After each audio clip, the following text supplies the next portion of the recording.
Quero uma salva de palmas para Celso Portiolli! Celso Portiolli! Obrigado aí, mais. Tendo aqui? Ó, e aí? Ai, ai. Tudo Celso bem? Portiolli aqui, Ei, mano. Zara. Não, salva de palmas pro Celso Portiolli. Bom, hein? É diferente pra mim essa entrevista. Apita não, a microfonia, pelo amor de Deus. Deixa eu falar que para de apitar. Na vez do Celso, a microfonia, Pô, quando ele falou 30 anos de televisão indo pro SBT, na verdade eu tenho 40 anos desde a época do rádio, e 40 anos que eu comecei no rádio, e 30 anos de SBT. O grande lance, você ir pro mesmo lugar há 30 anos, eu falei pro Pablo, eu continuo ainda com vontade, com tesão de trabalhar, com vontade de apresentar, e o grande lance é você ir 30 anos pro mesmo lugar, sendo apresentador de televisão, e 30 anos fazendo sucesso. Isso que é o mais difícil. Não é me gabando, não. Não É a verdade. Não, é porque a televisão é um sucesso imediato. Você olha no Ibope, se o povo te rejeitar ou não gostar do programa que você está fazendo, vai aparecer ali na hora. Então, você tem que ter a aprovação do público o tempo todo e em tempo real. Não é uma profissão fácil, por isso que tem poucos, mas é uma coisa que eu amo fazer e eu acho que eu nasci para esse negócio aí. ó, uma vez na Veja saiu que ele seria o sucessor do Silvio Santos. Verdade. E eu tô esperando essa sucessão desde quando eu era criança. O Celso, pra mim, é um dos maiores. Sem brincadeira nenhuma. Pela energia, simpatia e tudo, ele é um dos 5 maiores comunicadores do país hoje. Eu, de verdade, eu ficava esperando, assim, na minha adolescência, eu falava, ele vai suceder o Silvio Santos. E aí, cara, minha adolescência passou, eu vou fazer 40 anos, esse cara tá aqui na minha frente, mano. Pois é, mas você tem que lembrar que o Silvio Santos parou e está descansando faz pouco tempo. Faz 1 ano que ele está na casa dele. E eu nunca quis ser o sucessor do Silvio Santos. O que aconteceu foi, numa grande generosidade do Silvio, quando eu comecei... Genialidade. Quando eu comecei, eu era um cara da produção e entrei no lugar da Angélica. Tanto é que a reação do público, quando me viu entrar no programa, eram 250 estudantes esperando a Angélica entrar, e eu entrei para apresentar, eu fui vaiado na primeira apresentação que eu entrei na televisão. Sabe o que é você entrar no palco e 250 alunos te vaiarem? E você ter que fazer o programa? Então, foi muito pesado. O Silvio percebeu que isso poderia acontecer com o público. O que ele fez? A Veja perguntou, e esse menino aí? Ele falou, não, esse aí tem tudo para me suceder. Mas ele estava no auge da carreira dele. Só com essa frase, ele colocou um combustível ali que eu voei igual o foguete do Elon Musk, que veio porque falou, pô, é o cara. Só que depois disso veio o problema, Pablo. Toda a matéria que eu fazia, eu passeando com o meu cachorro, aí aparecia lá, sucessor de Silvio Santos passeia com o cachorro. Aí nascia minha filha, eu fazia uma matéria, época da casa e tal, aí aparecia lá, o príncipe dos domingos, sucessor do Silvio Santos, é pai. Eu falei, pô, começou a me incomodar ele também. Porque imagine o cara no auge, e alguém querendo aposentar ele através da mídia, e ele sendo dono do negócio, né, e tudo dependia dele, começou a me incomodar. O que eu fiz? Saí da mídia, não dei mais entrevista, não fiz mais foto, virei low profile, fiquei na minha e foi a melhor coisa que eu fiz. Então foi uma questão de respeito ao Silvio Santos e eu sempre deixei claro, quando me perguntavam, não quero ser sucessor do Silvio Santos, porque não existe sucessor para Silvio Santos aqui no país e, na minha opinião, nem no mundo. É o maior comunicador de todos os tempos. Posso fazer um trabalho legal? Posso, mas igual a ele, ninguém vai fazer. E eu que não sou besta de pegar esse lugar. Muito bom. Grande Silvio Santos. A gente tem casa lá em Orlando, a gente ficou umas 2 ou 3 ruas da casa do Silvio. Meu vizinho. E aí, meus filhos foram pra lá almoçar um dia, eles têm amizade com os netos do Silvio. E eu falei, mano, vocês viram o Silvio Santos? O Cenoura Bravanel? Aí eles, a gente viu um avô lá sentado assistindo televisão. Eu falei, cara, você não tá entendendo, você tem que ter reverência pra falar do Silvio Santos, é o Silvio Santos. Eles nunca viram televisão, meus filhos. Eles nunca pararam assim, ó, sabe quem é o que de televisão. William Bonner, eles não sabem quem é. Silvio Santos, eles sabem por causa da amizade, do tanto que eu já falei dele.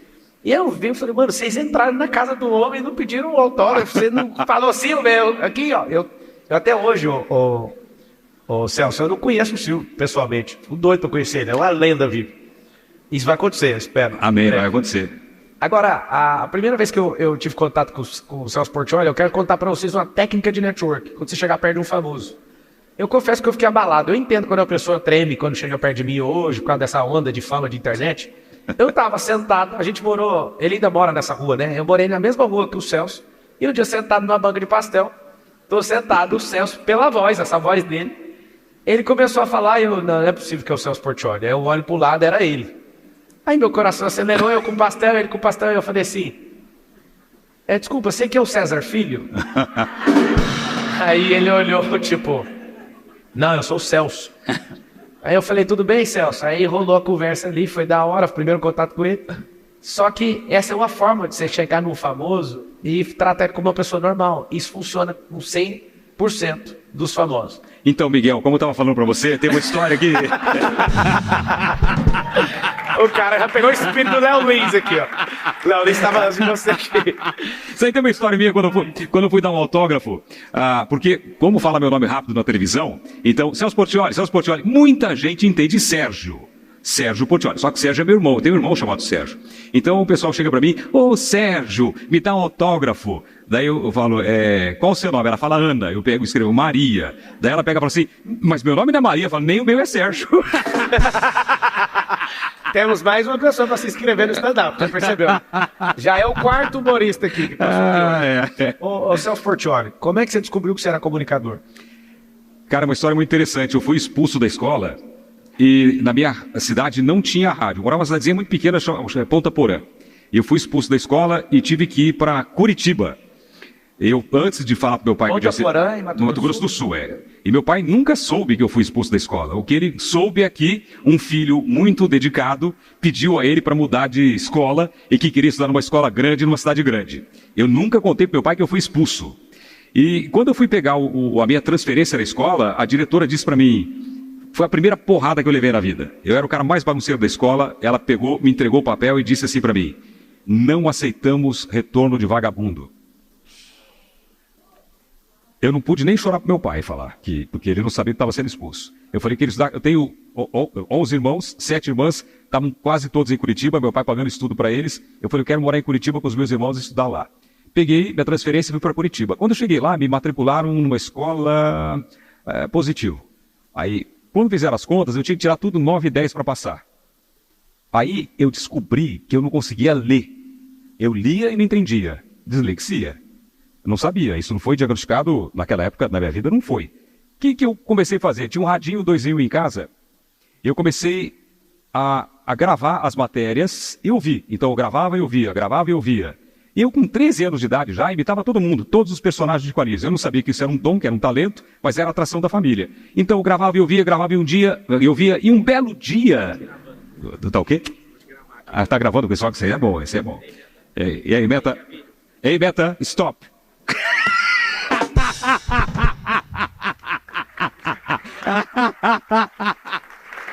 Ai, ai... Aí, um belo dia, imitei um locutor. Porque eu fazia imitações, como não tinha rádio na minha cidade, eu ouvia as FMs de Curitiba e imitei um locutor. E aí eu comecei a fazer imitações de locutores naquele radinho. Eu estudava e gravava, estudava e gravava. Eu cheguei a gravar, Pablo, assim, durante anos, 8 fitas cassetes por dia imitando os locutores.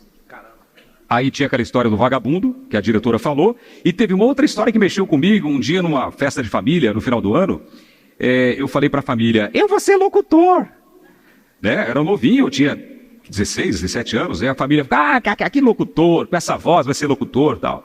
E eu lembro que eu fui embora chorando do restaurante. Quantos anos? Eu tinha 17 anos. E depois que eu estudei esse ano com rádio, eu consegui dar a resposta para a diretora. Eu passei em engenharia civil, fui fazer engenharia civil, foi o único aluno que passou numa faculdade boa. E locutor, quando a família falou, naquela brincadeira de família, aquele bullying que é normal, né? Eu comecei a visitar as rádios de Curitiba. Eu fui em todas as rádios de Curitiba e virei persona não grata. Por quê? Eu entrava na rádio, aquele menininho, e o diretor deixava eu ver o locutor trabalhando.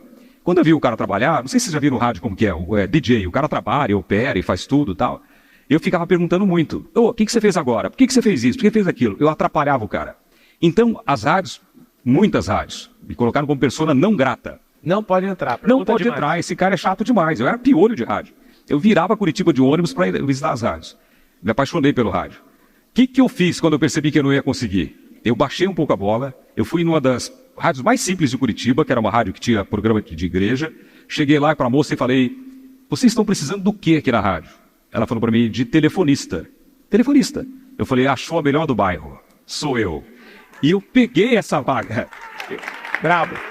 E eu peguei essa vaga, então eu anotava pedidos de música. O pessoal ligava, que música você ouvia? Eu passava para o locutor. Aí eu fazia transferência de chamada. Eu passava para o dono da rádio, né? E quando eu passava para ele, dava engrossada na voz. Tudo bem, seu Davi? Uma ligação para o senhor. Daí ele falava, você tem uma voz boa. Falou, muito obrigado. Ele não sabia disso. E eu fiz amizade com o dono da rádio e ele me deu uma oportunidade. Ele falou, cara, você quer fazer locução? Eu falei, eu quero. Você tem uma oportunidade comigo. Falou, vem fazer o Jornal da Madrugada. Curitiba. Falei, hoje eu tenho uma grande oportunidade. Eu peguei, levantei bem cedo, era 4 da manhã, saí de casa a pé, indo para a rádio. Eu falei, hoje eu tenho uma oportunidade. E foi esfriando aquele frio de Curitiba. Quando eu cheguei perto da rádio, eu falei, hoje eu tenho uma chance. Cara, um frio. Eu cheguei na rádio tremendo, de medo e de frio. E me colocaram, eu lembro até hoje, foi terrível. Me colocaram no estúdio, tinha um locutor profissional, tinha uma locutora profissional, eu no meio, com uma carinha de moleque com um papelzinho na mão. Entrou a vinheta, Jornal da Rádio Apolo. Aí a moça leu a notícia muito bem, o locutor também todo impostado, e veio para mim. Quando veio para mim, gelou tudo, eu comecei a ler. E não sei o que, não sei o que, não sei o que. Eu enrosquei numa palavra. Vicissitude, que eu nunca tinha lido na minha vida. Mas e fiquei, que a pessoa escreve essa palavra? Sei lá. E tava lá, vicissi, eu fiquei vicissi. Me apelidaram de Cascavel, pra você ter ideia. Cara, de novo eu fui embora chorando da rádio. Bullying. Falei, cara, não é pra mim, eu não vou conseguir. Aí o que eu fiz? Eu fui pra casa, porque eu nunca tinha lido um jornal. Eu ficava imitando os locutores, né? Agora você vai ouvir a música tal, tal. Fazia locução de rádio, de FM. Comecei a ler notícia, comecei a narrar esporte, comecei a fazer chamadas de rádio. Esse negócio de enroscar é tão grave na minha cabeça até hoje, esse trauma. Olha só, que domingo agora eu fui fazer uma chamada de jornalismo, eu enrosquei numa palavra. Me veio um filme do meu começo de novo. Só que eu estava ao vivo com a cara na televisão. Eu fui falar, não sai, ó. Eu fui falar caricaturista. Só que era assim, humorista, desenhista, não sai, ó. E não saiu. Eu lembrei do meu começo, falei, meu Deus, eu tenho que manter a calma. Daí eu comecei, caricaturista, falei devagar e saiu, porque eu estava ao vivo. Mas para você ver como que aquele trauma até hoje me incomoda. Quando tem que ler uma notícia, me remete àquele trauma daquele momento. Coloca aí no painel de LED uma grande solução para o Celso Portiolli, é o método IP. Ele vai desbloquear. O Celso Portiolli vai desbloquear desse trauma. Interessante que todo bloqueio tem intimidade com o propósito. Você chegou nisso, aconteceu isso e você é um dos maiores comunicadores que nós temos da nossa geração. Você sabe que essa história é interessante sobre comunicar. O meu filho, ele tem descalculia e dislexia. Minha filha também. E aí, hoje tem um pouco mais de recurso, foi investigar de onde veio o problema. Mas de onde veio o problema, né? Quem que tem problema cognitivo? E eu fiz alguns testes. A conclusão da profissional falou para mim, ela falou, eu não sei como você chegou aonde você chegou. Uma pessoa que não tem nenhuma dificuldade cognitiva, tinha que se esforçar de 0 a 10, teria que se esforçar 10. Você teve que se esforçar 100. Uau. Só por causa da minha paixão pelo rádio. Eu gravava de 8 a 10 fitas por dia a minha vida inteira. Eu deixei de gravar e de treinar em casa microfone não faz muito tempo. Eu nunca fiquei distante de um microfone. Então, estava em casa sem fazer nada, ia para o microfone, vi um locutor que eu gosto, tentava fazer uma locução parecida com a dele. Assistia uma televisão, via a Hebe Camargo vendendo, tentava vender igual a Hebe Camargo. Eu sempre disse que os grandes foram os meus professores, eu nunca precisei pagar nada. Porque eu aprendi olhando e treinando. Então, quando ela falou isso para mim, cara, eu fiquei emocionado. Eu falei, pô, eu sei o tanto que eu lutei. Eu sei o tanto que eu ralei. O tanto de não que eu recebi. O tanto de teste que eu fiz e reprovei. Quantas vezes o diretor olhava na minha cara e falava assim, você é sem sal. Você não vai a lugar nenhum. E eu não desisti. Mas pelo meu amor à comunicação. E agora chegar numa televisão, trabalhar com o Silvio Santos, ser elogiado pelo Silvio Santos, receber programa que o Silvio Santos fez, ganhar programa do Silvio Santos, ele falando o seguinte: se você fizer esse programa melhor que eu te dou esse programa. E eu ganhei o programa. Vamos falar, não é uma loucura isso? Né? Quem foi seu maior fracasso na televisão? Meu maior fracasso na televisão foi um fracasso anunciado. Eu fazia, não faz muito tempo não, eu fazia Domingo Legal das 11 às 3. Televisão tem um segredo, televisão é inércia. Se você pegar bem, você vai, mesmo se você cair, você acaba tendo uma média boa. Pegou com 11, entregou com 9, você vai dar média 10. Se você pegar com 1, para você alavancar, se não tiver alteração na grade da concorrência, é difícil as pessoas migrarem de canal. Então televisão é uma guerra estratégica, é bastante interessante isso. E o Silvio Santos me chamou e falou: ô Portioli. Ele me chama de Portioli. E diz que se ele falar 6 vezes seu nome, danou. Ele, ô Portioli, ô Portioli. É Portioli, eu contei 3. Falei, tem que parar ele. Aí ele falou, vendi o seu horário para Disney. Eu falei, o quê? Não, eu vendi das 11 às 13 para Disney. Você vai entrar às 13 até às 15. Falei, Silvio, vai dar errado, filho. Ele, não, mas o dinheiro é muito bom. Eu falei, para nós? Ele falou, não, para mim. Daí ele falou, não, mas vai dar certo. Eu falei, Silvio, o que a concorrência vai fazer? Vai embalar, vai queimar os breaks de manhã, ou não vai botar break de manhã, vai embalar a programação, vai ficar lá em cima. Quando eu entrar, não vai ter como pegar. Não vai ter como pegar, não tem jeito. Eu tenho 2 horas para virar o jogo. Não, vai dar certo, vai dar certo. Cara, levei um pau. Mas levei um pau. E eu fazia programa ao vivo e olhando o Ibope com o motor do Ibope na minha frente, sim, vendo o Ibope lá embaixo. Você vendo que você está indo mal e você tem que estar assim, ó. Nossa, terrível. É terrível, sabendo que você não está dando resultado. E mesmo assim eu conseguia levantar um pouquinho, mas quando chegava no final do programa, acabava. Quando estava melhorando, acabava. E tudo que eu falei para ele aconteceu. Mas ele, olha só como ele foi. Por isso que tem que respeitar, né? Ele me deu, nessa época, o programa mais caro. Eu fui falar com ele, ele falou, tem um programa muito caro. Eu posso fazer? Ele falou, você pode fazer. Ele bancou o programa caro. Ele pegou e arrancou a melhor equipe da concorrência de direção e produção e colocou para trabalhar comigo. Então, ele sabia que eu ia ser prejudicado. Eu não precisava ensinar isso para ele. Aliás, tem uma história muito boa que eu vou ensinar um negócio para ele e vou contar aqui. Muito legal. Ele sabia que ia dar errado. Ele sabia que ia ser bom financeiramente, mas para mim ia me derrubar. Mas ele não me abandonou. Ele ficou tentando de toda maneira me ajudar e fazer virar um jogo. Não tem que respeitar um cara desse? Não tem que ser leal um cara desse? Então, assim, a admiração que eu tenho por ele é muito grande, porque levei muita bronca, levei muita puxada de orelha, fiquei fora do ar, mas a minha história com ele é uma coisa incrível. E o Silvio Santos pode contratar quem ele quiser, mas ninguém vai ter a história que eu tenho com ele. Ninguém. Bom. Ninguém. Pra quem não sabe, o Celso também tem rádio. Tem. Ele tem, são 2? 3 emissoras de rádio. 3? 3. Você, como apresentador, como é que você despertou essa coisa de comprar a sua? Porque sua paixão começou no rádio. Eu tinha largado mão desse negócio de rádio já. Isso aí aconteceu o seguinte, eu viajei com a minha esposa, eu fui esquiar durante 30 dias. Só eu e minha esposa. Meus filhos já estavam um pouquinho crescidos, a família deu apoio, ficou em casa e tal. E quando eu voltei, meu filho tinha 5 anos. 5 anos. E eu voltei ele imitando o Pica-Pau. Eu olhei igualzinho. De repente ele fez a voz de um desenho. Cara, eu me vi nele. Falei, eu fazia imitações. Ele está fazendo imitações. E fez outra voz. Ele faz uma voz do Batman. Ele faz uma voz grave.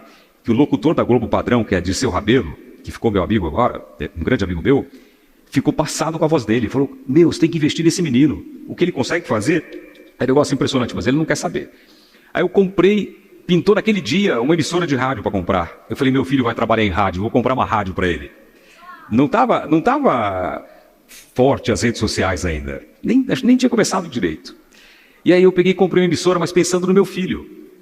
Falei, cara, ele vai querer trabalhar em rádio, vou investir nele. Uma coisa que eu queria há muito tempo, mas já tinha perdido essa vontade de ter emissora de rádio. E comprei uma emissora. O tempo foi passando. Ele não se interessou muito por comunicação, pela timidez. fez curso de DJ, mixa muito bem, eu também fui DJ, eu tive casa noturna. Eu falei, bom, tá indo mais ou menos no caminho, mas falta fazer o rádio. Daí um dia eu chamei ele, falei, na pandemia, eu falei, filho, seguinte, seu pai, eu posso te ensinar tudo que eu sei de rádio. Técnica de microfone, como colocar voz, como falar, como vender. Vamos comigo? Pandemia, você não está fazendo nada. Tem estúdio aqui em casa. Ele está com quantos anos hoje? Agora está com 21. Ele falou, pai, não quero. Eu falei, tá bom, respeitei. Passou um tempo, 4 meses, falei, filho, vamos lá. Vamos fazer rádio com o pai aqui. A gente faz rádio ao vivo aqui, faz de casa para as rádios e tal. Ele falou, coloquei ele lá na frente do microfone, saí, falei, fica sozinho aí, fala o que você quiser.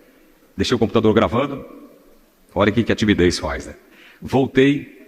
Quando eu voltei, entrei, ele estava olhando para o microfone, olhando para o computador e não tinha gravado nada no track. Nada. Ele não tinha conseguido falar nada. Travado. Não, insisti, falei, vamos de novo. Ele ficou meio assim, falando, não quero, pai, não consigo. Aí ele teve que gravar um vídeo, depois de uns 6 meses, gravar um vídeo para a faculdade para se apresentar. Ele teve que se apresentar. Cara, o que eu vi esse moleque transpirando, e demorou meia hora para gravar um vídeo. Eu disse para ele, filho, você tem que aprender o seguinte, a comunicação, a oratória é muito importante para tudo. Se amanhã você for DJ, se você for advogado, se você for médico, se você for farmacêutico, se você, o que você for na vida, a comunicação é muito importante. Eu garanto para você que destrava. O seu pai era travado, o seu pai não conseguia falar. Eu estou falando aí há 40 anos, eu fui aprendendo. Vai na minha, destrava.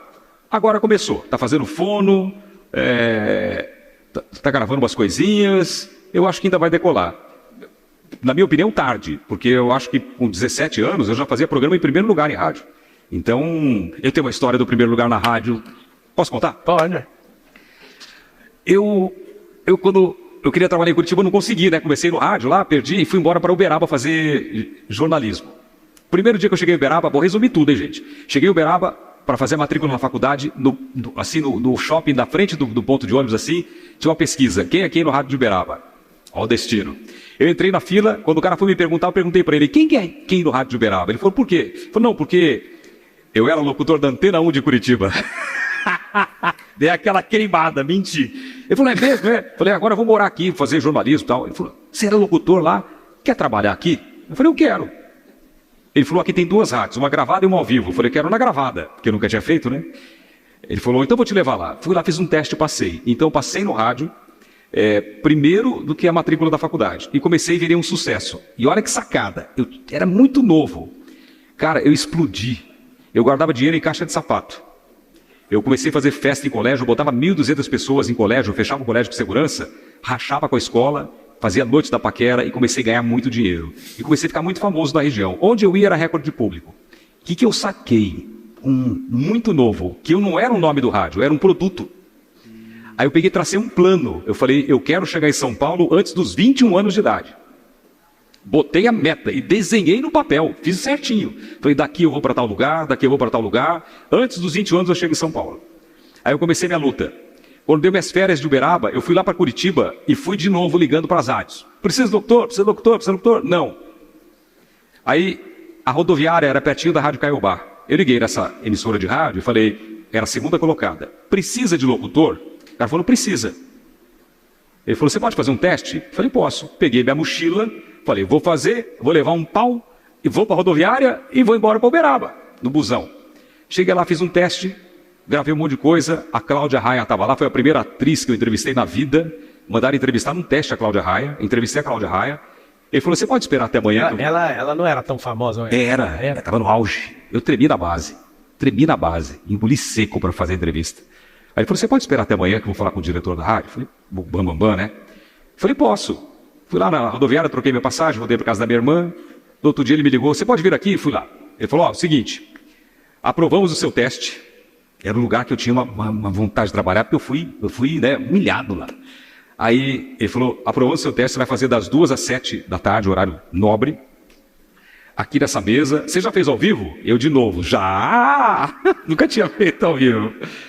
Aí me ofereceu uma graninha legal. Cara, eu entrei no busão, fui para Uberaba. Em uma semana eu larguei faculdade, larguei namorada, larguei República, larguei meus shows, larguei tudo e piquei a mula para Curitiba. Tava no meu plano. Larguei tudo para trás e fui lá para Curitiba. Cheguei lá, eu fui chorando a viagem inteira, mais pela namorada. O primeiro programa que eu fiz era uma foto dela do meu lado, fazendo o programa. Entrei no ar, antes de sair eu falei assim pro cara, antes de sair, né, que ele falou que eu passei, eu falei assim pra ele, aqui nessas picapes aqui eu vou mixar.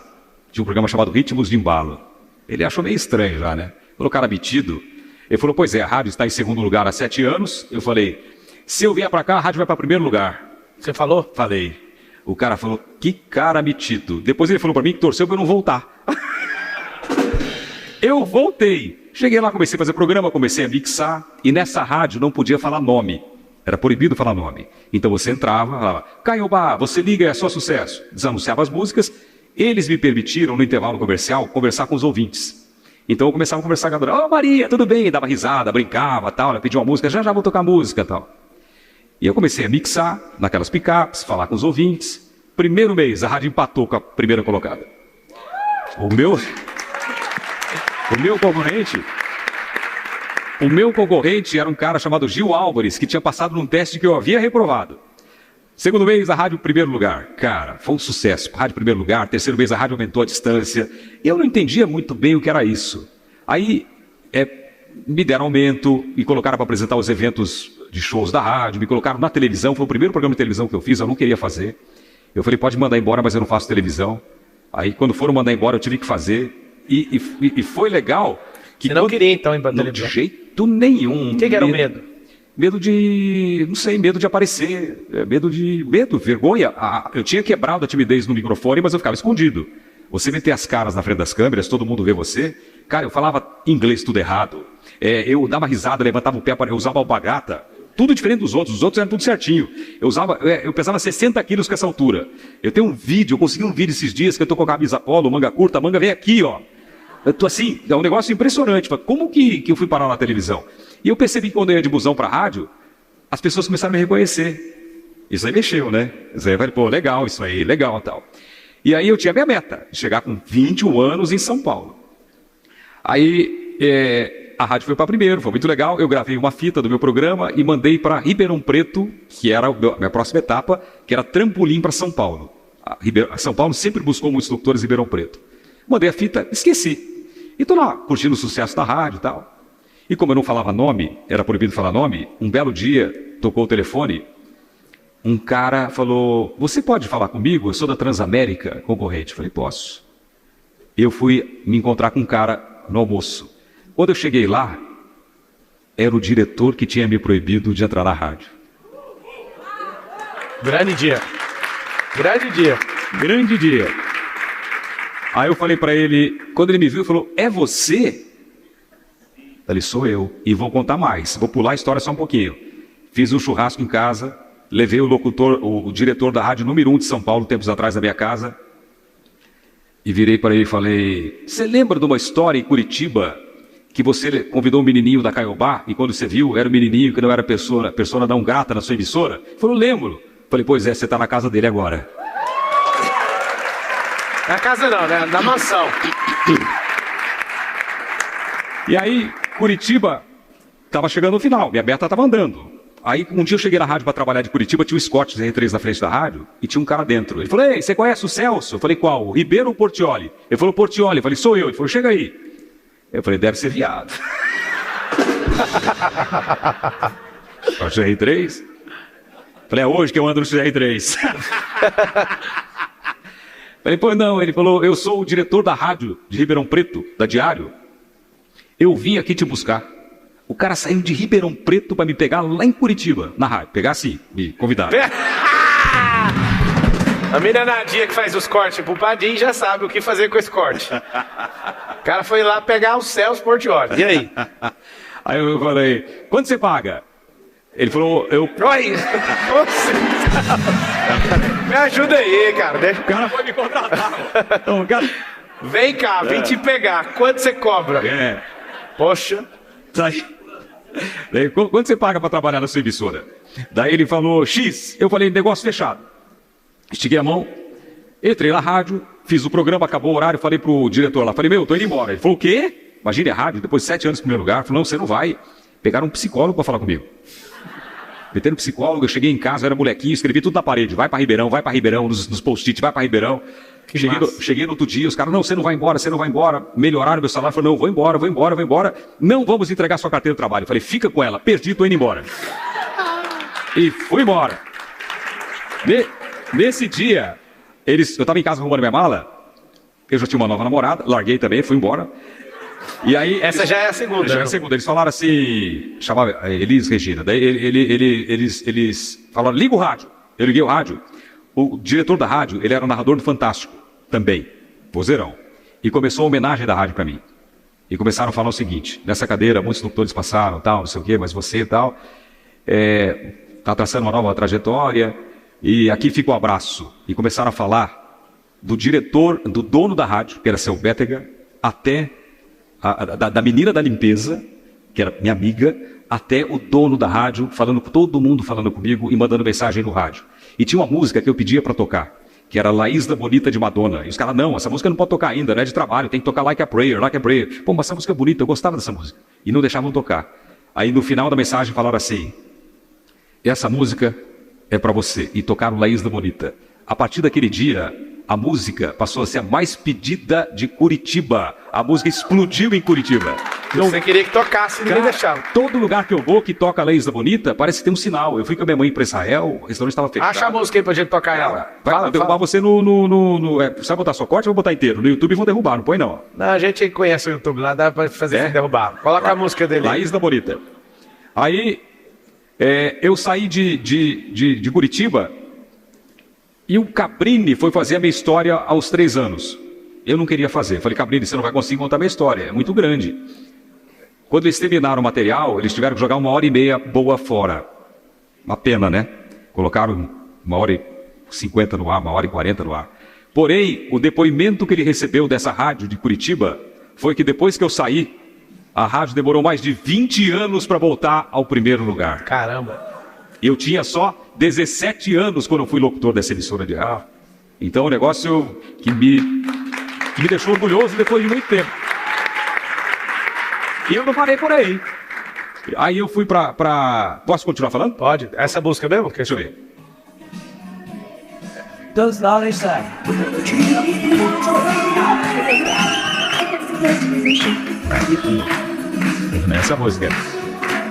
Essa música. Essa música todo mundo conhece, não conhece? Todo mundo conhece essa música aí. Primeira rádio tocar foi a rádio que eu saí lá e foi homenagem a mim. Então a música marcou minha vida. Eu tava com a minha mãe em Israel, o cara falou, vai em Magdala, um restaurante muito bom, o melhor que tem. Eu fui entrar, tava fechado, era só pra chefe de cozinha. Aí eu conversei com o cara, minha mãe tava na cadeira de rodas, ele deixou eu entrar e me deu uma mesa muito especial. E aí quando eu tô lá com a minha mãe com 93 anos, tô lá com a minha mãe, Israel, de repente um DJ, eu conversando com a minha mãe e começa a tocar essa música. Eu falei, nossa, muito assim. Então ela sempre volta em momentos especiais, como voltou hoje aqui. Muito obrigado, muito obrigado, muito obrigado. E eu fui para Ribeirão Preto, cheguei numa rádio, quando eu desci na rodoviária de Ribeirão Preto, cara, eu olhei assim e falei, tomei na tarraqueta. Vai dar certo isso aqui não, hein? Fui pra rádio, eu escutava as rádios, era um mundo mágico, rádio bem feita. Quando entrei na rádio, nem era melhor que a minha que eu tava. Eu falei, e aí? Fiz 2 dias de madrugada para pegar a mesa e tal, e comecei a fazer o horário das 11 às 3 da tarde. Uma semana no ar, a concorrência me ligou. Meu, você é bom demais, você tem que vir para cá. Aí... Quem tinha de especial em você? Cara, eu nunca fui o melhor locutor. Eu nunca fui o melhor locutor. Eu perguntei isso pro engenheiro de rádio. Falei, cara, eu nunca fui o melhor. Tem cara muito melhor do que eu.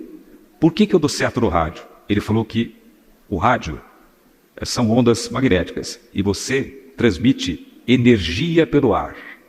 Então você transmite o que você é.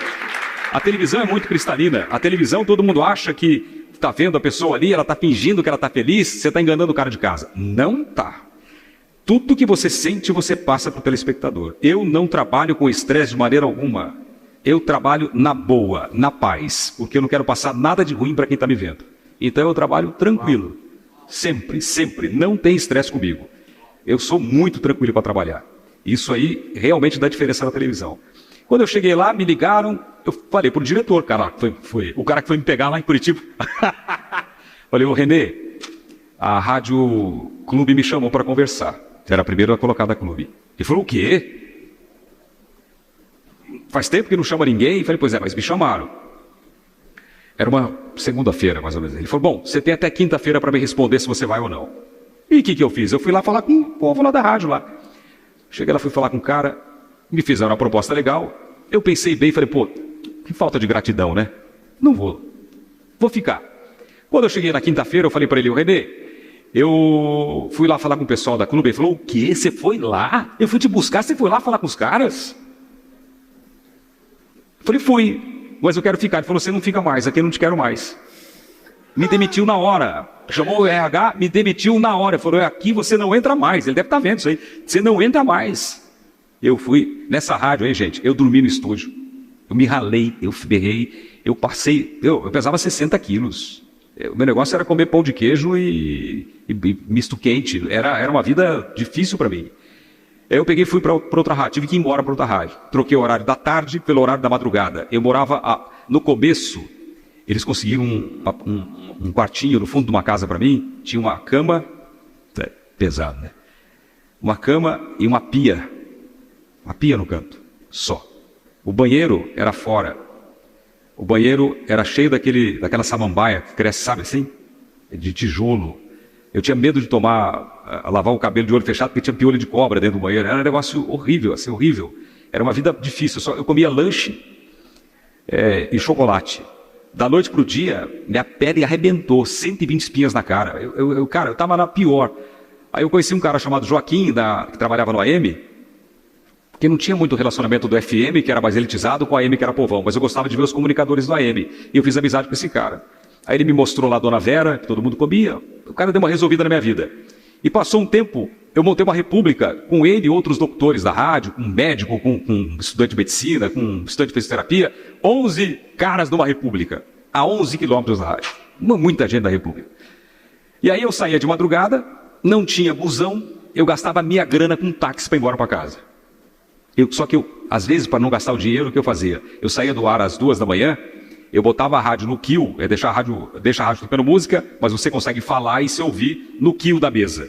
Então eu ficava treinando até às 7 horas da manhã, quando chegava outro locutor. Ele chegava às 7 horas da manhã, eu ia para a praça, pegava meu busão. Quantas vezes eu dormi no busão, quando eu acordava, estava na praça de novo.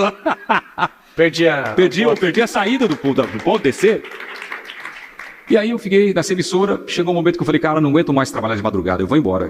Eu falei, eu vou voltar para minha casa, para minha mãe, para meu pai. E esse meu amigo que eu conheci, o Joaquim, ele falou, não, cara, você não vai embora não, você é bom, você tem que continuar no rádio. E esse cara me segurou. Passou um tempo, eu ganhei o horário da tarde. Saiu o locutor lá da tarde, ganhei o horário da tarde, explodi. Foi muito legal o Ibope. Quando eu cheguei na minha república um dia, que história maluca isso, né? Eu cheguei lá, o sofá era meu, a geladeira era minha e minha cama. Então cada um comprou umas coisinhas para casa. Eu cheguei lá, minha mala estava jogada na garagem, a minha geladeira estava na garagem e meu sofá na garagem. Eu falei, o que é isso aqui? O cara falou, não, é que o locutor do AM ganhou a casa porque ele vai casar. Eu falei, pô, e os outros? E eu? O cara foi falar com o dono da rádio. Eu falei, você me tirou da República da rádio? Ele falou, se vira, Nabo. Se vira, ele chama o dono de Nabo, se vira. Cara, eu fiquei muito bravo. Eu peguei e corri lá para o departamento do RH da rádio, que era longe, eram umas 3 quadras. Cheguei lá, sentei na máquina para bater a minha demissão. Veio o dono da rádio arrancar a carta. Eu falei, se você encostar nessa carta, eu te encho de porrada dentro da sua rádio. Não põe a mão nessa carta. E o cara falei, eu vou embora da sua rádio. Mas fiquei uma pistola. Pedi a demissão, entreguei a carta de demissão, fui lá no AM e falei pro meu amigo, estou indo embora para São Paulo. Vamos embora? E meu amigo falou, vamos embora. Foi lá pedir demissão e vamos embora. Subimos num cometa, aquele cuzão cometa, e veio para São Paulo. Lembro até hoje, eu passando com o irmão do meu amigo, morava aqui. Era locutor. A gente dentro de um Fusca, eu cruzando a Paulista assim, cara. Nossa, olhando aquilo tudo. Ô, cidade grande. Primeira vez em São Paulo. Aí, no outro dia eu acordei, dormi na casa da minha irmã, fui na rádio Antena 1. Encontrei um cara chamado Lélio, falei, Lélio, eu sou de Ribeirão Preto, estou procurando emprego aqui. Ele falou, aqui não tem, mas na Transamérica estão precisando. Eu, fui para Transamérica. Cheguei lá, peguei o busão, fui para Lapa, estou lá na recepção sentado assim, ó. Muito doido isso, é o destino, é um negócio maravilhoso. Deus é incrível, Deus é incrível. Eu estou sentado aqui, é incrível. O coordenador se chamava Roque.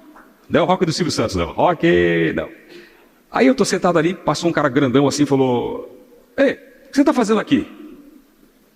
você é o locutor do Pisani, lá de Ribeirão Preto? Eu falei, sou eu. O que você está fazendo aqui? Eu falei, vim pedir emprego. Eu saí de lá. Ele falou, chama o Rock para mim. O Rock estava demorando, apareceu no ato. Parecia um holograma assim. Ele falou, esse menino aqui, dá um horário para ele das 11 às 3 da tarde, na recepção da rádio. Eu já vi ele trabalhando. O Sistema Clube estava montando televisão. E é muito respeitado o Sistema Clube. Esse cara, o Calil, que era o diretor da Rede Transamérica, foi lá ver toda a estrutura da rádio e me viu no ar, como um louco trabalhando. No rádio eu era maluco. O pessoal achava que eu mexia com as coisas, porque eu era louco no rádio. E mexendo as pernas, só trabalha mexendo, trocando as músicas. O cara falou, esse moleque é maluco. E no ar aquele climão. Você já estava quantos anos aí? Eu tinha 20 anos. Daí ele falou, eu te vi trabalhando lá, você vai ser contratado. E eu fiquei esperando a minha reservista vir de Maringá, para poder, como é Banco Real, né, era o Grupo Banco Real, para poder registrar na Transamérica. O pessoal da Band ficou sabendo que eu ia trabalhar na Transamérica. Eu estou dentro da Transamérica, o pessoal da Band invadiu a rádio, me pegou e falou, não, você não vai trabalhar não, vamos embora. Me levaram para a Band, eu nem estreiei na Transamérica. Eu falei... Você tem uma noção, o tanto que é bom a demissão, né? Às vezes você ter a coragem, passar por uma situação adversa e ter coragem de sair de um lugar. O cara veio na esperança, chamou um outro louco, chega aqui, o cara já reconhece, tem gente sabendo sobre você, mas você não imagina a potência que você já carrega, né? E aí uma demissão faz o cara vir para a terra onde ele governa faz tempo, né, uma das principais TVs, e o cara prosperou tanto com comunicação. Uma demissão não é o fim. Ou se alguém te demitiu, que foi o primeiro caso, né, para ter a segunda demissão, tem que ter a primeira. Ou se você pediu para sair, não tenha medo. Você sabe o que você carrega? Se você sabe o que você carrega, você não precisa de ter essa preocupação. Então os caras te pegaram lá na Band. Tô te gravando. Fala, hey Meta. Já deu aqui, ó. Hey Meta, recording. Não, fala take a video. Hey Meta, take a video. Deixa eu ver se tá ligado. Tá piscando aqui, ó. Agora foi. Tá gravando. Tá gravando. E aí, os caras te sequestraram e levaram. Me sequestraram e... Mark Zuckerberg, um beijo. Ele vê tudo essas coisas da gente. Aí, ó, tá gravando. Tá gravando porque eu parei. Parou? E aí eles me levaram pra Band. Aquela minha meta de chegar com 21 anos em São Paulo, antes de completar 21 anos. Uma semana depois, eu estava abrindo o microfone da Bandeirantes FM, dando o prefixo da rádio, antes de completar 21 anos de idade. Eu tinha batido a minha meta. Parabéns. Você tinha desenhado isso, aos 17. Tudo. Aconteceu exatamente tudo como eu desenhei. E a história com o Silvio Santos, eu também desenhei. Eu fui embora de São Paulo. Eu fiquei 6 meses na Band. O que aconteceu comigo? Eu fazia programa de rádio, levantava, acabava o programa de rádio. Eu fiz a Hora do Ronco. Todo mundo conhece, até hoje está no ar. Era primeiro lugar, ainda é primeiro lugar. E eu saía do ar e ficava preocupado com meu pai. Meu pai com um monte de filho, tinha filho que trabalhava com ele, mas ele precisava de mais ajuda.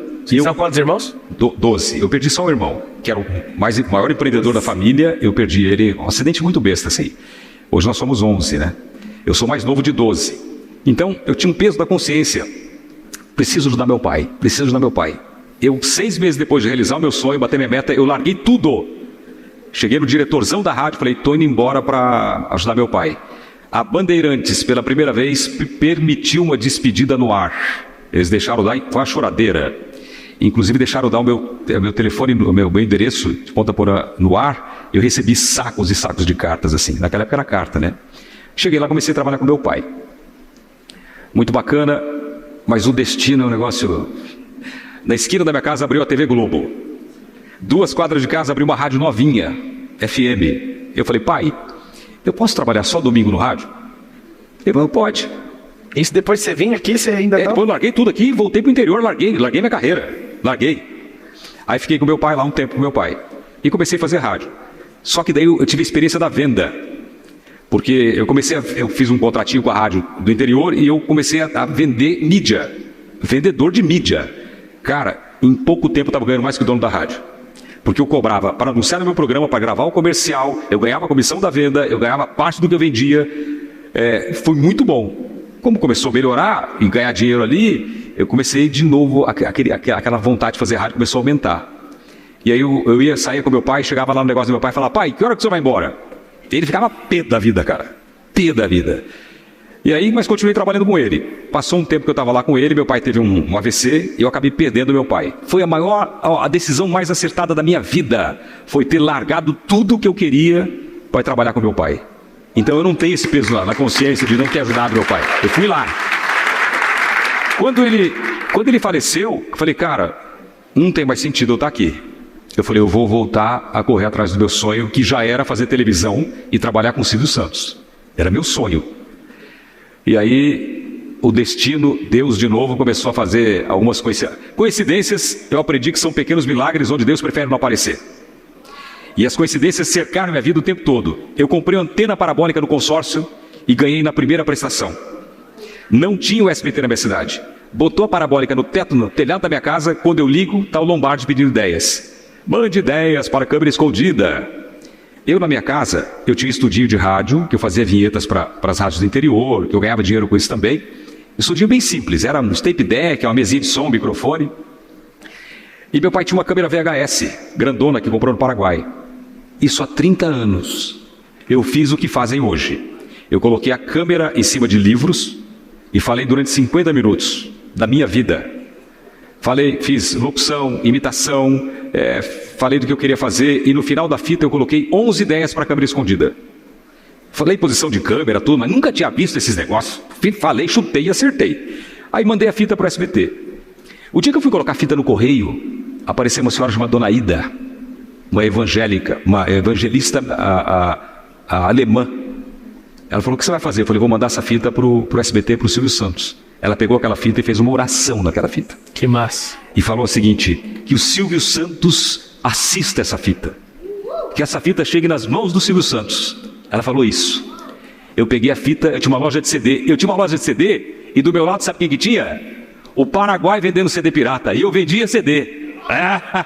Tinha loja de CD vendendo original. E eu peguei a minha fitinha, coloquei no correio. Deu uma semana, meu telefone tocou. Você que mandou as ideias, tal. Coloquei meu telefone na fita. Eu tenho a fita até hoje. Eu peguei a fita da SBT para mim, né? É minha? Boa. Aí me ligaram. Você tem mais ideias? A gente paga. Eu falei, não, eu quero trabalhar aí. Nem que seja para segurar aquelas cartolinas. Eu falei, eu quero trabalhar aí, me dá uma chance. Eu queria ir embora de lá. O cara, não, a gente só quer ideia e tal. Olha qual é o meu destino. Lembra daquele meu amigo, falei que virou um grande amigo meu, o Joaquim, um cara que colocou sapato pela primeira vez aos 11 anos de idade. Colocou os dentes aos 30, um cara que era da roça e que virou meu grande amigo, que veio para São Paulo comigo. Quando eu fui embora, ele voltou para morar com a família dele também, porque ele trabalhava aqui para sustentar 2 filhos lá. Esse cara, é Deus o negócio. Esse cara, ele estava trabalhando no SBT sem eu saber.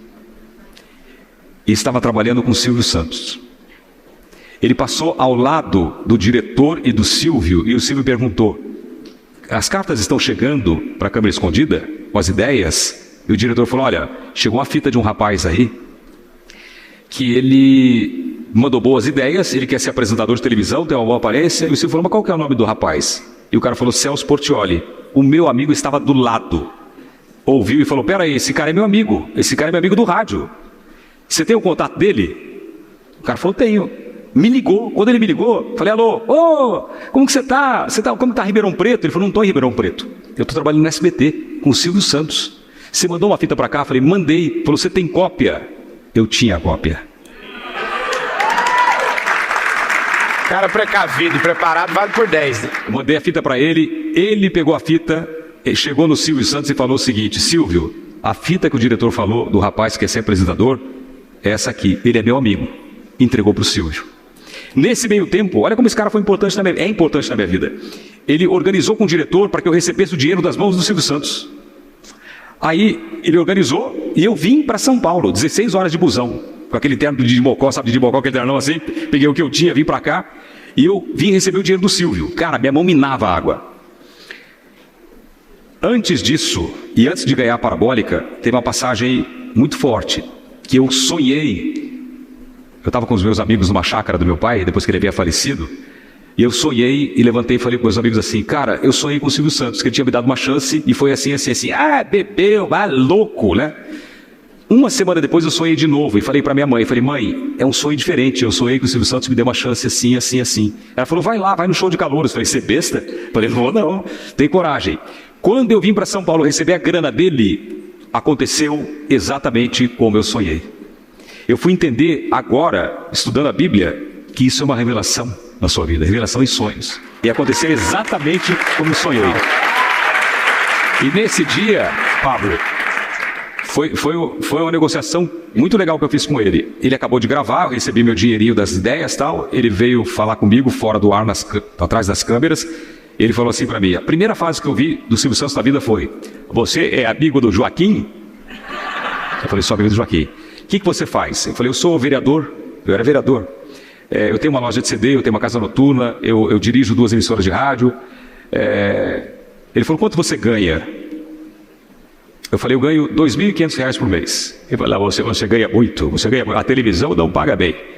Eu te ofereço R$ 500 para trabalhar aqui. Você quer? Eu estiquei a mão e falei, negócio fechado. Ele falou, mas por que você está trocando R$ 2.500 por 500? Eu falei, o meu sonho é trabalhar com você aqui no SBT.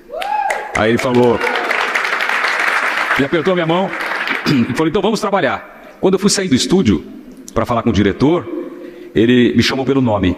Ô Celso, fala com Hélio Chiari. Falei, beleza. Aí começou a minha luta, porque eu era vereador.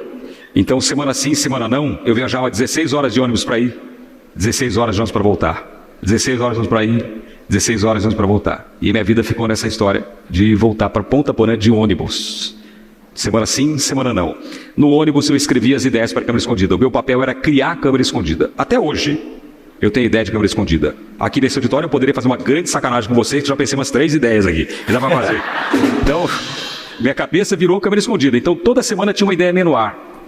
E eu tinha um papel que dificultava, que eu tinha que ler as cartas, eu tinha que ver as fitas, e eu não podia copiar a ideia daqui e nem ideia das fitas. Porque as fitas o pessoal sabia, e copiar a ideia de carta daí é problema jurídico. Então eu tinha que criar coisas inéditas. Cara, isso aí deixou minha cabeça trabalhando como um louco, assim. E aquela vontade. Aí, rapidamente, eu passei para produção. Rapidamente eu passei para direção. Já pensou em dar treinamento? Treinamento? Não, eu nunca pensei. Você acha que tem leva? Eu tô deixando de você falar para pegar esse cheiro seu dessa... Jequiti. Boa. Tá falando um tubarão e um baby shark aqui, né? Eu tô sentindo até um baby shark perto do Portiolli. Você acredita que você tem tudo a ver com o ensino? É mesmo? Você tem tudo a ver com o ensino, e eu vejo você, assim como aquela senhora orou na fita, eu acho que hoje é um grande dia da sua vida. É mesmo? Que bom. Eu tô vendo você não tá parecendo mais o Celso da comunicação, mas o cara que tem uma sabedoria pra destravar a gente, pra instruir pessoas. Eu tô sentindo isso de verdade. Pô, que legal ouvir isso de você, cara, pelo amor de Deus, isso aí pra mim é... E é verdadeiro, eu acho que você é a primeira pessoa que faz eu ficar calado, sei lá, 20 minutos ou 30 minutos. Eu tô fazendo contas da onde essa mensagem que tá aí, eu vejo que você espiritualizou sua vida de um jeito. E existe uma mensagem muito forte aí no seu coração pra você instruir pessoas. Eu acredito mesmo. Fiquei calado aqui, elucubrando, imaginando várias coisas. Tô te ouvindo com muito carinho. Pô, legal, obrigado, Pablo. E eu vejo muitas pessoas vindo de vários lugares, sentando na sua frente pra pegar instrução com você. Eu vi essa cena aqui agora. Pô, que legal, que bacana. Não, o Pablo sabe que eu, César Filho, acompanho ele há muito tempo. Eu mando mensagem para ele no Instagram, tal, no WhatsApp também, e eu aprendi muitas coisas com você. Tem coisas que você fala que eu escuto, e você fala para mim, cara. A história de ser bonzinho, que você fala, tal, cara, é para mim. Eu hoje era para estar 30 vezes melhor se eu não fosse bonzinho como eu fui a vida inteira. Uau. Se eu tivesse tido um cara do meu lado para me orientar melhor, para deixar de ser bonzinho, eu estaria no lugar hoje, não reclamo do lugar que eu tô, não reclamo, mas eu estaria, assim, 100 vezes melhor, 100 vezes, mas sem dúvida nenhuma, porque o meu grande defeito, eu sei o meu defeito, eu sei das minhas qualidades, mas o meu grande defeito sempre foi ser bonzinho. Isso é uma coisa que eu tenho lutado sempre, diariamente, para poder mudar isso também. Vou te ajudar nisso aí. Boa. Um dia que eu assustei com a mensagem sua, assustei mesmo. Pessoal, o Celso de vez em quando vê, ele sempre me manda alguns vídeos assim, até ideias, ele fala, olha isso aqui, a gente troca ideia e tal. Mas no dia que você me respondeu, tamo junto até depois do fim. Aquele dia que você respondeu desse jeito, eu mostrei para algumas pessoas, eu falei, o Celso tá na frequência. O Celso está numa frequência aqui, ele está acompanhando esse rolê, eu acho que tem... E você não acompanha nada se você não estiver na frequência. Você falou sobre magnetismo e sobre essa energia sua no ar. Não no ar da TV, mas em qualquer atmosfera, né? A transmissão é feita pelo ar. Se você não suporta aquela frequência, você nem entende aquilo. Então, acho que daquele dia, algo diferente despertou dentro de mim, de observar você diferente. Aí eu vi você ali no podcast, saindo fora de TV, não deixando a TV, mas transbordando a televisão, né? Pro lado de fora da TV. Eu de verdade imagino que é o novo tempo do Celso Portiolli. Acho que alguém vai falar assim, foi um dia num palco com um caipira lá de Goiás. Eu vejo que você tem uma sabedoria absurda e eu acredito também que tudo não é nada por acaso, tudo tem um propósito. Esse negócio de você ter sido bonzinho é para cumprir uma fase. E na hora que você teve essa percepção de, peraí, já chega? O já chega preciso virar a chave, preciso mudar de fase. Eu quero te perguntar sobre isso. Tem uma caixa que você vai pegar daqui a pouco, eu quero respostas rápidas. Eu quero te fazer uma pergunta muito simples. O que você acha, fora a comunicação, você pode ensinar para as pessoas? Você fala assim, ó, eu posso ensinar isso aqui com rapidez, com simplicidade para as pessoas. Eu posso ensinar resiliência. Eu posso ensinar que, pelos momentos difíceis que você está passando agora, se você continuar caminhando com fé, com determinação, e observando os sinais que a vida vai te dar, você pode chegar aonde você quiser. O grande lance é não desistir. Quando a gente erra, todo arremesso que a gente não tenta, já errou. Né? E se você não desistir e continuar, é o meu caso. Eu sofri no SBT, não foi só alegrias, não. Eu sofri no SBT e sofri calado, quieto. E continuei. Hoje, se você olhar, quem que está na bola da vez?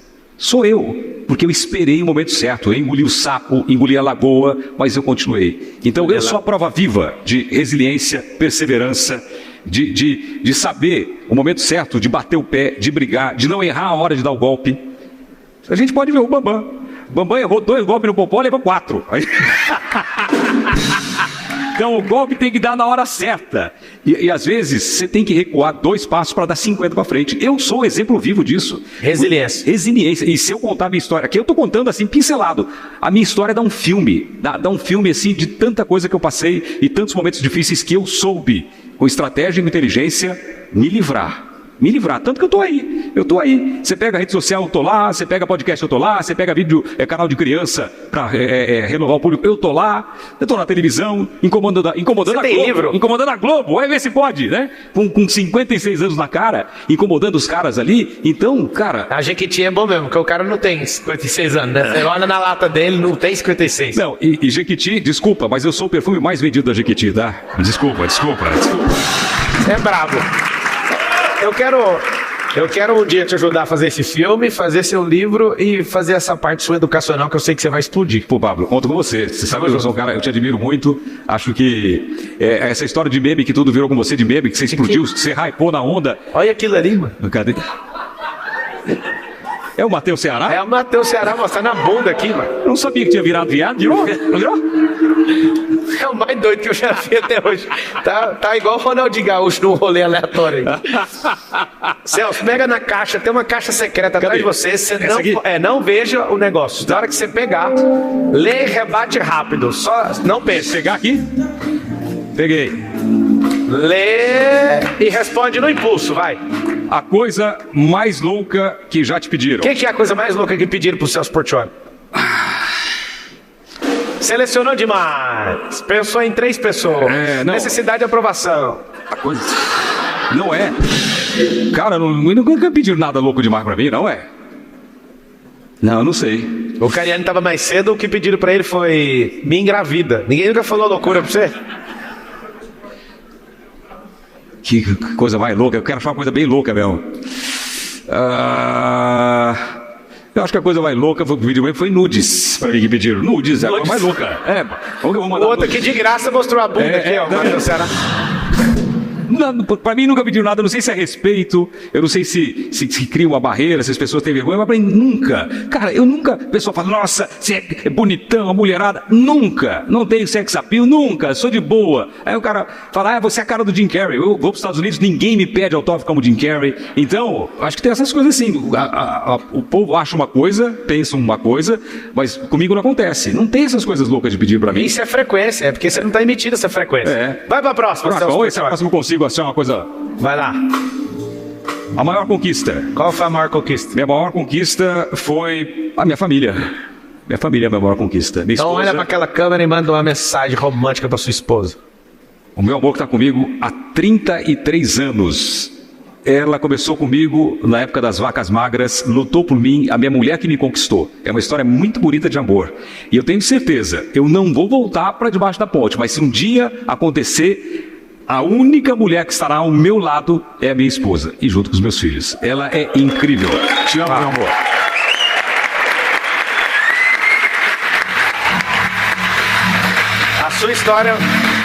A sua história precisa não ser só contada, você precisa ensinar como ser um cara desse jeito, entende? Tamo junto, até depois do fim. Até depois do fim. Vai mais uma. Mais uma. E já prepara aí que nós vamos direto no como com o Celso Portiolli, hein? Seu maior vilão. Quem é seu maior vilão? Meu maior vilão. Meu maior vilão está dentro de mim. Que eu falei aqui e repito, o meu maior vilão foi a minha não bondade de ajudar os outros. A minha maneira de ser bonzinho na hora de tomar decisões importantes. De pensar mais nos outros do que em mim. Meu maior vilão é esse. Eu não... Agora estou tentando fazer de tudo para mudar isso, mas isso foi o que me atrapalhou a vida inteira. Não saber falar não, ser muito bonzinho, pensar mais nos outros, colocar os outros em primeiro lugar. Tem que colocar? Tem. Mas você sempre tem que se valorizar. E muitas vezes eu não soube valorizar. Na verdade, você tem que colocar as pessoas em primeiro lugar, seguindo o que Jesus orientou. Ame a Deus e o próximo como a ti mesmo. Você precisa estar numa sequência. Sim. O amor também não é uma qualidade humana. Ela vem dele, eu me sinto amado por ele, eu me amo e eu dou desse amor. Ou seja, é um transbordo que vem dele. Sim. Você tem que ser bonzinho sempre. Uma pessoa boa. Boazinha nunca. Exatamente. Porque senão vai sobrar para você e para quem você ama.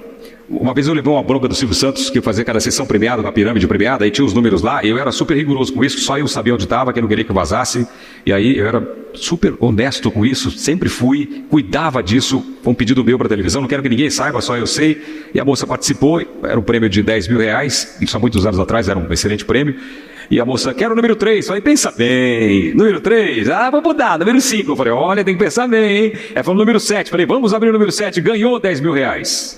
Eu induzi ao ganho. Tocou o telefone do switcher. Silvio Santos quer falar com você. O Silvio Santos estava assistindo na hora, perdendo R$10 mil. Eu engrossei a voz e falei, alô? Aí ele falou, ô Portiolli, você não pode fazer bondade com o chapéu dos outros. Ele falou, aqui não é igreja para você fazer caridade. Você tem que ser justo. Nem bonzinho, nem malzinho, justo. Se você dá 10 mil no seu programa e ajuda a ganhar 10 mil, eu sou obrigado sempre a ajudar a pessoa a ganhar R$1 milhão no meu programa. Então, seja justo. Tanto é que até hoje, se alguém vai no meu programa, faz gracinha de soprar, de ajudar, eu viro bicho. Não permito. Pode ser um game de brincadeira, de torta na cara. Não pode ter nada fora do que é justo. Nem bonzinho e nem malzinho. Aprendi com ele, foi numa porrada, mas eu aprendi. Justo. Ele fica o tempo inteiro na TV assistindo tudo. Fica. Ih, tem tanta história com ele. Um dia, tem muita história boa com ele. Brigas homéricas, discussões. Ele já te demitiu? Ele não me demitiu, mas ele me deixou em casa muito tempo ganhando sem trabalhar. Um dia eu cheguei para ele e falei, Silvio, eu tinha gravado 13 pilotos no programa. Aí eu fui falar com o diretor, era o Lacê, que era da Globo, tinha ido para o SBT. Eu falei, Lacê, eu quero trabalhar. Ele falou, fica tranquilo, a gente vai te enrolar, pedir mais um roteiro, você grava e vamos te enrolando. Deu 2 minutos a secretária, seu Silvio quer falar com você. Eu desci lá, o Silvio, oi, como vai, tudo bem? Faça mais um roteiro para mim. O cara falou que vão me enrolar. Deu uma fita na minha mão, falou, veja essa ideia. E eu falei, Silvio, 13 pilotos você não põe no ar. E aí? Faz o seguinte, você vai precisar de mim? Ele falou, por enquanto não. Eu falei, então me manda embora. Ele falou, não, eu te pago muito bem, tem contrato. Ou você fica em casa recebendo, eu gravo o piloto. Eu falei, você não colocou a terceira opção aí? Eu falei, qual? Ele falou, em setembro, sei lá, um pouco pra frente, eu estreio em outra emissora. eu vou romper o contrato. Rapaz, pensa no homem brabo. Quando eu falei que ia romper contrato com ele, primeiro que não precisa de contrato, é só na palavra. Mas quando eu falei que ia romper um contrato com ele, esse homem ficou bravo demais. E levantou e começou a dar dedo na minha cara e saiu. Ele ficou tão assim que ele saiu do camarim, foi pro corredor no meio de todo mundo e a briga foi lá pra fora. E aí começou, daí ele falou pra mim, não, porque você tá tomando remédio antes da doença. Eu falei, Silvia, você tem um império. Eu falei, se você parar de trabalhar, a sua família, suas filhas não vão passar necessidade. Eu estou começando na televisão, você não está deixando fora do ar, meu contrato vai vencer. Se eu parar de trabalhar, artista fora do ar não vale nada. Falei, como que eu vou fazer para sustentar minha família? Eu preciso trabalhar. Não, daí ele falou assim, o que você vai fazer da vida? Eu falei, Silvio, enquanto eu tiver isso aqui, ó, eu não passo fome. Se eu for vendedor de panela, eu vou ser o melhor vendedor de panela do Brasil. E outra coisa, eu vou seguir seus passos. Quando você saiu da Globo e montou o seu canal, você cresceu demais. Eu vou sair daqui, eu vou copiar todas as suas ideias. Eu vou para outro canal. Aí, e o pau foi. E foi daí quando ele falou, não, você tá nervoso, vai tomar um café que eu vou gravar um programa e já volto. A gente conversa daqui a pouco. Quando eu virei as costas, foi mais longo ainda, foi um negócio assim, aí quando eu virei as costas, o segurança que estava do lado falou, rapaz, eu já te admirava, agora muito mais, hein? Assim, eu sempre fui muito... Dizem que dois bicudos não se beijam. Eu sempre fui muito correto com ele, correto comigo, mas nos momentos que tinha briga, era briga de gente grande. Confronto. Confronto mesmo, eu não tinha medo de... Já estava fora do ar. Eu morei em Ponta Porã. Ponta Porã, vocês conhecem Ponta Porã, fama de Ponta Porã. Quando eu mudei para lá, 1977... O ano que eu nasci. Quando você nasceu, saiu no jornal, Chicago 1929, não Ponta Porã 1977. Lá era, uma vez fizeram um negócio lá, mataram 100 pessoas da noite pro dia, nem a Globo conseguia cobrir com uma câmera. Então eu fui político lá, eu fui ameaçado tantas vezes lá, super complicado. Eu ia ter medo de uma demissão. Ué, não vai me matar? Eu vou continuar vivo? Você já largou tudo para ir embora? Pois é. Ixi, tem cada história. E aí, enfim, depois disso ele resolveu colocar o programa no ar. Depois desse embate, ele colocou o programa no ar. Muito bom. Agora, cadê? Que já tá pronto aí, vai direto no Como. Cadê a música do Como? Solta ela aí pra nós. Aê!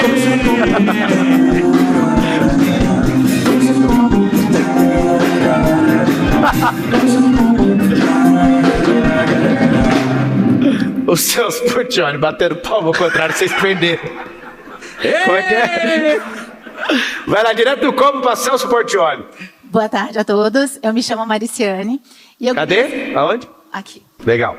E eu gostaria de saber de você, Celso, qual foi o melhor conselho que você já recebeu para sua carreira e como você adaptou isso aos seus dias. E mais uma coisa, antes de você me responder, já que você é o garoto propaganda, já que você aparenta ser um homem muito cheiroso e é o campeão de vendas da Jequiti, eu queria te oferecer aqui da minha marca também, Marimar Imports, os decantes para que você sinta o cheiro. Posso levar para você? Pode, meu amor, pode. Traga Deixa aqui. ele responder e você depois traz para ele no final. O maior conselho que eu recebi na minha vida foi um momento muito crítico que eu achei que realmente minha vida estava correndo risco.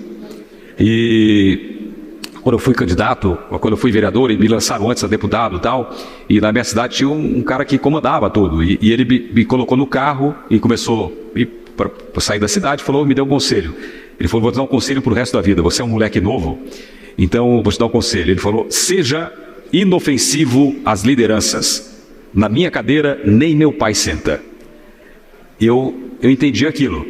Então, as brigas que eu tive com o Silvio foram brigas de homem. Mas eu não fui ofensivo a ponto dele achar que eu era um mau caráter, que eu ia, entendeu? Então, seja inofensivo às lideranças. O Pablo tem tanta gente que trabalha com ele faz tanta gente prosperar junto com ele, é o cara que leva todo mundo com ele, de repente vem um cara e quer pegar o seu lugar. Eu fico, tá à disposição. Der conta. Então. Mas o cara lá não deixava não. Então, é um conselho muito importante. Você tem que saber a hora de bater, a hora de brigar. Então, esse conselho foi muito importante na minha vida. Muito bom. O Pablo não concorda muito com isso, daquele é peitudo, né? Não, eu concordo. Concordo com o que você está falando, faz sentido, porque ser inofensivo à liderança significa que aquilo, você está debaixo daquela governança. Se perder o sentido, você não tem que ser ofensivo, você tem que se retirar. Aí faz total sentido o que você está falando. Agora, quando você fala de uma pessoa querer tomar meu lugar, é meu sonho. Eu estou esperando essa pessoa. É meu sonho. Não tem coisa que não existe. Vai lá, próxima pergunta, direto do perfuminho. Traz perfuminho, que eu vou copiar e fazer um igual para vender na Jequiti.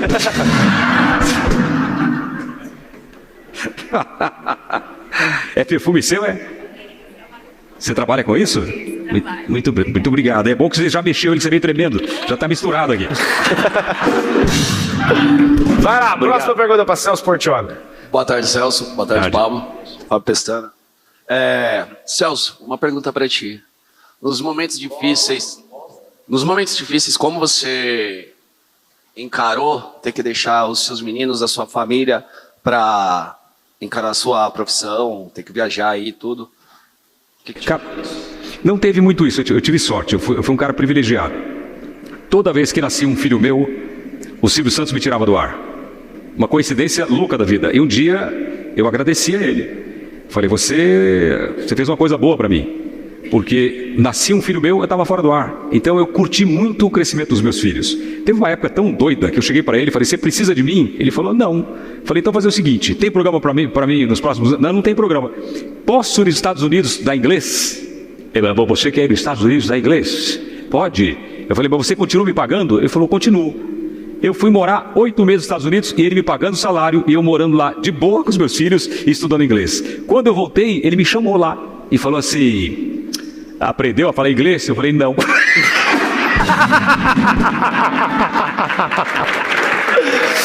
Muito bom. É o Jim Carrey mesmo. Celso Portiolli, aquela câmera ali. Pois não. Tem 8 bilhões de pessoas que vão assistir uma mensagem que queima no seu coração. Então, transmita esse fogo. Transmita essa mensagem aí. E toda a humanidade, entre os vivos e racionais dessa geração, eles vão ouvir essa mensagem de Celso Portiolli. O que é que queima nesse coração aí? Que é o quê? O que queima nesse coração? Qual que é a mensagem que você tem para a humanidade? Cara, o que queima no meu coração é uma vontade de dar certo na vida que não se apaga. As pessoas que me olham de fora, me veem na posição que eu tô, podem achar que isso é muito legal, que é um sucesso bacana e que eu estou satisfeito com isso. Eu não tô. Eu sou um cara que não paro. Eu no meu carro, vindo para cá, eu estava fechando 2 negócios. 2 novos negócios na minha vida. Eu tenho uma chama aqui dentro que eu não quero parar nunca. Nem de fazer televisão, nem de fazer rede social e nem de empreender. Eu cheguei aqui, estava conversando com as pessoas, estava dando ideias para empreender. Tem um negócio seu que eu quero falar com você, que eu quero te ajudar também, que eu posso te ajudar muito, que eu quero empreender. Então essa chama de você poder crescer e levar pessoas com você está aqui dentro de mim. E é isso que você tem que ter. É isso aí que eu quero falar com você. Vou fazer isso aqui, bomba! Junto com você. Você sabe que a sua imagem é uma das melhores imagens que tem do país, né? Sim, é verdade. De confiança. Na verdade, eu sinto inveja de você. De verdade. Não, você não tem inveja, não. Não, eu vou te falar que eu tenho. Só que eu não tenho o que fazer, não dá pra consertar mais. Né? Esse negócio de polêmica, de meme e tudo. Eu queria ter a imagem sua, de um bom garoto. Eu tenho essa imagem. A minha rejeição é muito pequena. A minha rejeição é mínima. Só que eu queria minha conta, eu queria meu patrimônio. Eu não queria trocar. Se tiver que trocar tudo, eu tô satisfeito. O que acontece? Tem ônus e bônus. Tem ônus e bônus. Inclusive, essa seguradora aí, que provavelmente você vai ver o Portiolli envolvido com a gente também, que é um grande negócio que o mineiro construiu, que é o nosso presidente Kennedy, é uma seguradora sem preconceito. Então você faz seguro em 5 minutos, carro rebaixado de leilão, a gente não tem ciúme do seu carro. Ou achamos, ou pagamos. Se der errado aí o rolê. Eu tenho um prazer, o aluno meu fez o seguro, o Celso, e aí ele mandou mensagem, eu quero o carro. Eu falei, calma, é 30 dias para pagar. E aí a gente vai e acha o carro. E engraçado, você que não sabe do que está por trás do seguro, geralmente a gente pode passar a lei dos 30, vai lá e paga para a pessoa o carro e acaba achando por causa da tecnologia que a gente usa. Né? A gente ama mexer com isso. E a maioria dos carros que a gente acaba pagando por não achar, depois de pagar, a gente acha o carro. E não sei se você sabe, não adianta. Aí a gente não devolve o carro mais, porque a gente pagou, né? Aí a gente vai lá e cria outro procedimento para o carro. Então, você que quer fazer renda, você que quer produzir, você que quer fazer o que uma professora faz aí, que deixou de dar aula por 10 mil, ganhando 2.400, começar em poucas semanas a ganhar 10 mil por mês, você acessa aí love.com.br, olha no Instagram também, você pode participar disso com a gente, fechou? Boa. É o seguinte, esse é Celso Portiolli, provavelmente, Celso, as pessoas vão nos ver juntos, que eu tenho um carinho muito especial, eu vi algo poderoso em você, eu quero que você me conte comigo, eu quero ser servo nessa transição sua aí, que eu vejo que você vai ser um cara muito forte no ensino. Pô, muito obrigado por você ter vindo. Uma salva de palmas para Celso Portiolli.